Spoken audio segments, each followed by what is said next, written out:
নমস্কার বন্ধুরা, সকলকে আমার চ্যানেলে স্বাগত। আমরা মোটামুটি সকলেই জানি রাজ্য সরকারি কর্মচারীদের ডিএ সংক্রান্ত বিষয়টি এই মুহূর্তে সুপ্রিম কোর্টে বিচারাধীন অবস্থায় রয়েছে এবং এই ডিএ কেসটি লাস্ট যে হিয়ারিং সেটা 7ই জানুয়ারি হয়েছিল, কিন্তু কোনো কারণবশত মাননীয় বিচারপতিদ্বয় এই মামলাটি সেই দিন শোনেননি।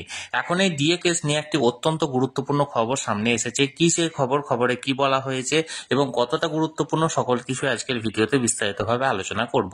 ভিডিওটি ডিএ কেস সংক্রান্ত অত্যন্ত গুরুত্বপূর্ণ, তাই প্রথম থেকে শেষ পর্যন্ত অবশ্যই ধৈর্য সহকারে দেখবেন এবং ভালো লেগে থাকলে অবশ্যই একটি লাইক করবেন এবং সকলের সঙ্গে শেয়ার করবেন।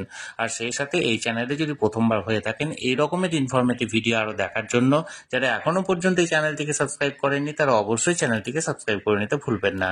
তাহলে চলুন ডিএ কেস সংক্রান্ত কি বলা হয়েছে সকল কিছু আমরা আজকে বিস্তারিত জেনে নিই। দেখুন, আমরা এই মুহূর্তে সুপ্রিম কোর্টের ওয়েবসাইটে আছে। এখানে দেখুন ডায়েরি নাম্বার দেওয়া হয়েছে 35292/2022।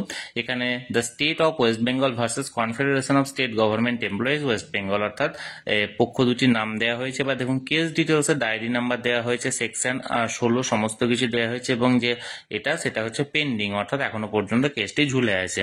কেস নাম্বার সমস্ত কিছু দেওয়ার পর দেখুন এখানটায় present or last listed on, সেটা ছিল 7/1/2025, অর্থাৎ 7ই জানুয়ারি 2025 এটা লাস্ট হিয়ারিং হয়েছে। আমরা সকলেই জানি মাননীয় বিচারপতিদ্বয় ছিলেন ঋষিকেশ রায় আর মাননীয় বিচারপতি ছিলেন SBN ভাট্টি।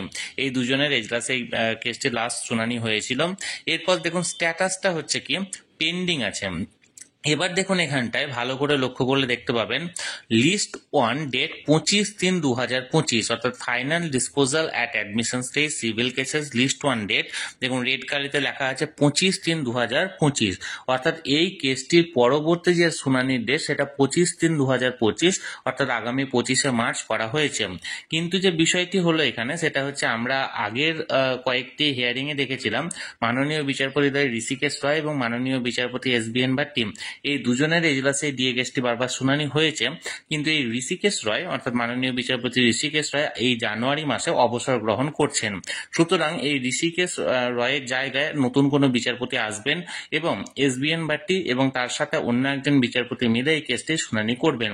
তাই এখন মাননীয় বিচারপতি ঋষিকেশ রায় অবসর গ্রহণ করার পর ওনার জায়গায় যে নতুন বিচারপতি আসছেন উনি এখন একটি শুনানিতেই এই কেসটি ফাইসালা করবেন না, উনি আবার 2-3টে হিয়ারিং নেবেন সময়, সেটা এখন সময়ই বলবে, দেখা যাক কি হয়।